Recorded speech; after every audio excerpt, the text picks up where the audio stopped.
ایک حد کے بعد انسان سب کچھ چھوڑ دیتا ہے، روٹھنا، منانا، شکایت کرنا، گلے شکوے، اور پھر دل ایسے ہو جاتا ہے کہ کوئی بات کرے تو بھی ٹھیک، نہ کرے تو بھی ٹھیک۔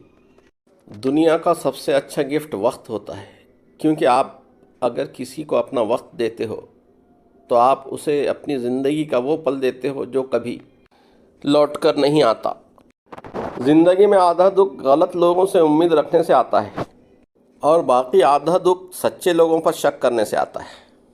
ڈرنے والوں کو ہی لوگ ڈراتے ہیں، ہمت دکھاؤ تو اچھے اچھے سر جھکاتے ہیں۔ ایک پھل بیچنے والے سے پوچھا، اس انگور کے گچھے کی قیمت کیا ہے؟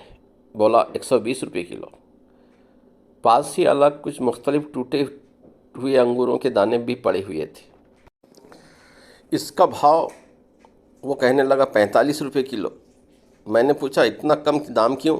وہ بولا، ہے تو یہ بھی بہت عمدہ، لیکن یہ گچھے سے ٹوٹ گئے ہیں۔ اسی وقت میرے ذہن میں یہ بات گردش کرنے لگی کہ اپنے خاندان سے الگ ہونے پر ہماری قیمت آدھی سے بھی کم رہ جاتی ہے۔ واقعتاً اتحاد و اتفاق میں طاقت ہے۔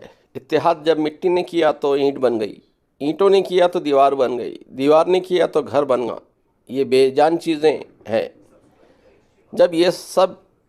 جب یہ ایک ہو سکتے ہیں تو ہم تو انسان ہیں۔ ذرا سوچئے، کبھی کبھی انسان واقعی ہار جاتا ہے۔ خاموش رہتے رہتے، صبر کرتے کرتے، امیدیں رکھتے رکھتے، رشتے نبھاتے نبھاتے، صفائیاں دیتے دیتے، اپنوں کو مناتے مناتے،